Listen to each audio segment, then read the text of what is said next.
Pratap,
I am sorry. आपण बाळासाहेबांना वाचवू नाही शकलो. काय? आम्ही खूप प्रयत्न केले, वाव, पण उपचारादरम्यान पुन्हा एकदा मोठा स्ट्रोक आला आणि त्यातच तो गेला. प्रताप, सावराच होताला, सावरा.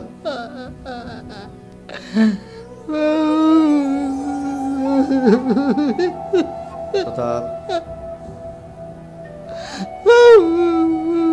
शांत व्हा तुम्ही. सावर स्वतःला, सावर. रडू नकोस प्रताप.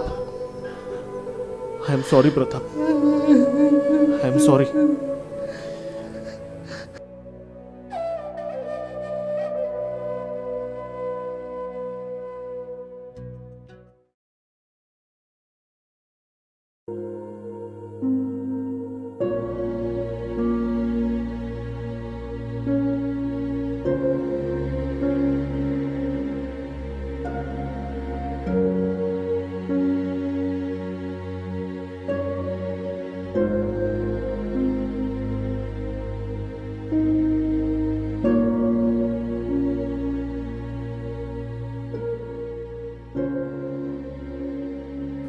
प्रताप,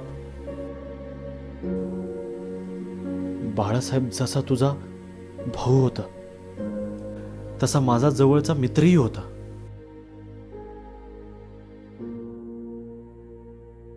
मलाही तुझ्या इतकंच दुःख होतंय. त्याची आठवण मलाही येईल.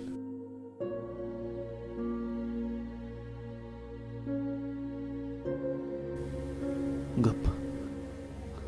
हं? सांभाळ सांभाळ. आपण त्यांना वाचवू नाही शकलो, पण आपण त्याचे डोळे, त्याची त्वचा दान केली तर.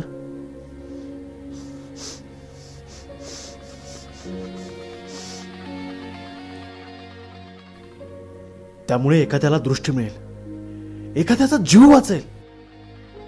बाळासाहेबांच्या अवयवदानामुळं त्याचं अस्तित्व राहील आपल्यात, आणि मलाही त्याच्यासाठी काहीतरी केल्याचं समाधान मिळेल.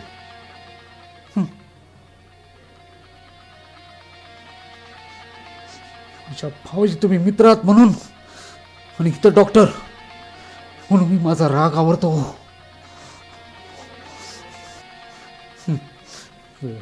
वेळ काय, प्रसंग काय, आणि स्वतःच मार्केटिंग करताय. लाज नाही वाटत?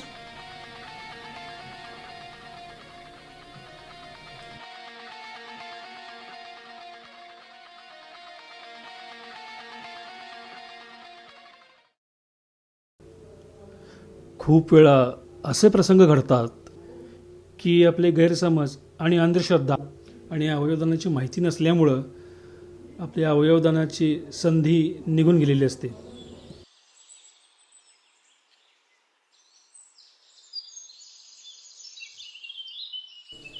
अहो, काल विजयचा मेडिकल कॉलेजमधला प्रवेश निश्चित झालाय, आणि तुम्ही त्याला कमिटमेंट दिली होती की प्रवेश निश्चित झाला की आयफोन घेऊयात म्हणून.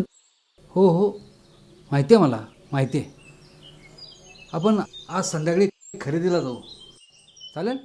हो हां, पण त्याआधी गाडी स्वच्छ धुवून घे. हो बाबा. Yes. येस. नक्की.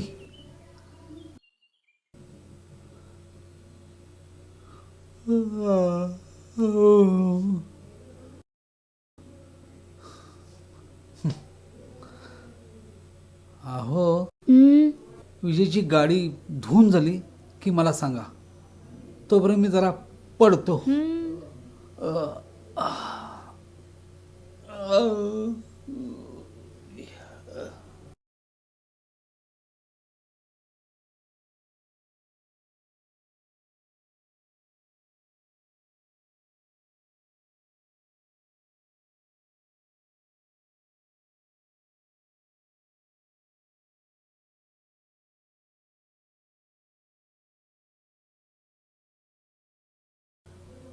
चला, फोन खरेदी. थँक्यू बाबा.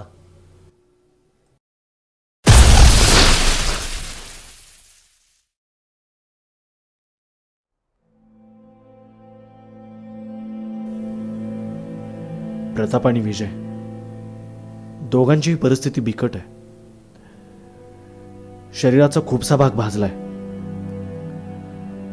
अशा पेशंटना त्वचारोपण हा एकच चांगला उपाय आहे. मी डॉक्टर नेहतांना फोन केला, बघू ते काय म्हणतायत ते. हां, तुम्ही सांगितल्याप्रमाणे त्वचा अवेलेबल झालेली आहे. थँक्यू. हां, पण एक अडचण आहे. काय? ती एका व्यक्तीला पुरेल इतकीच आहे. अरे, मुलगा की नवरा, कुणाला वाचवणार? प्रताप की विजय? प्रताप की विजय? प्रताप की विजय?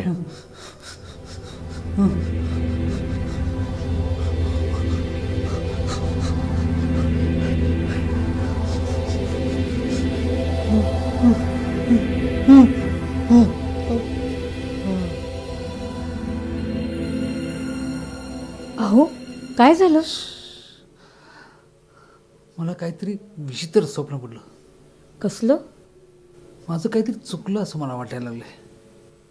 भाऊंच्या दवाखान्याच्या वेळी त्यांच्या मित्राशी मी फार रागावून बोललो. त्यांच्या विचारांना समजून घेताच बोललो. चुकलंच माझं. ते माझ्या अर्धांगिनी काय? माझ्यासाठी कृपया दवाखान्यात जा आणि डॉक्टरांनी सगळं व्यवस्थित बोलून घे. अवयव दानाविषयी पूर्ण माहिती घे ठीक आहे. प्लीज माझ्यासाठी.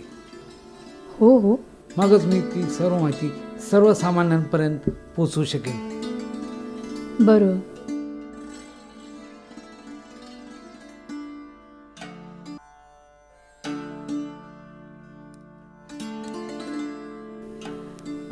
बरेच वेळा असं होतं की व्यक्ती मृत पावली तरीही त्या व्यक्तीशी एक भावनिक नातं असतं नातेवाईकांचं. त्यामुळं मग नेत्रदान केलं किंवा त्वचादान केलं तर आपल्या जवळच्या व्यक्तीचं चेहऱ्याचं विद्रुपीकरण होईल अशी एक भीती असते नातेवाईकांच्या.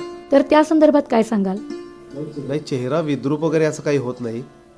आणि अशा अवस्थेमध्ये भाजलेली व्यक्ती जी आहे तिला इतक्या वेदना होत असतात, ती अशी व्यक्ती अक्षरशः मरणी यातना भोगत असते. आणि अशा परिस्थितीमध्ये जर त्वचा प्रत्यारोपण केलं तर त्या व्यक्तीच्या वेदना 70 ते 80% कमी होतात.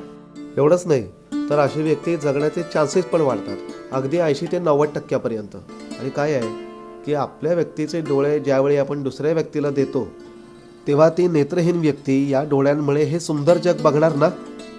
त्यामुळे अवयवदानाचं महत्त्व प्रत्येकानं लक्षात घेणं गरजेचं आहे. म्हणून तर आम्ही म्हणतो, मरावे परी नेत्ररूपी उरावे. तू डॉक्टर झालास की आपण सगळे मिळून अवयवदानाची चळवळ घडवून आणू, अनेक जणांचे प्रबोधन करू, जास्तीत जास्त लोकांना मृत्यूशैलेवरून परत आणू आणि मृत्युंजयाचे खरे उपासक बनू.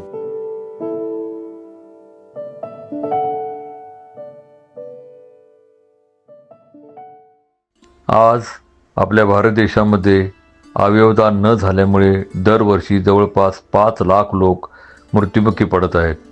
याकरिता आम्ही the federation of organ and body donation Mumbai आणि यशोदर्शन फाउंडेशन कोल्हापूर यांच्या संयुक्त विद्यमानाने हे पवित्र काम गेली 10 वर्ष अखंडपणे करत आहोत.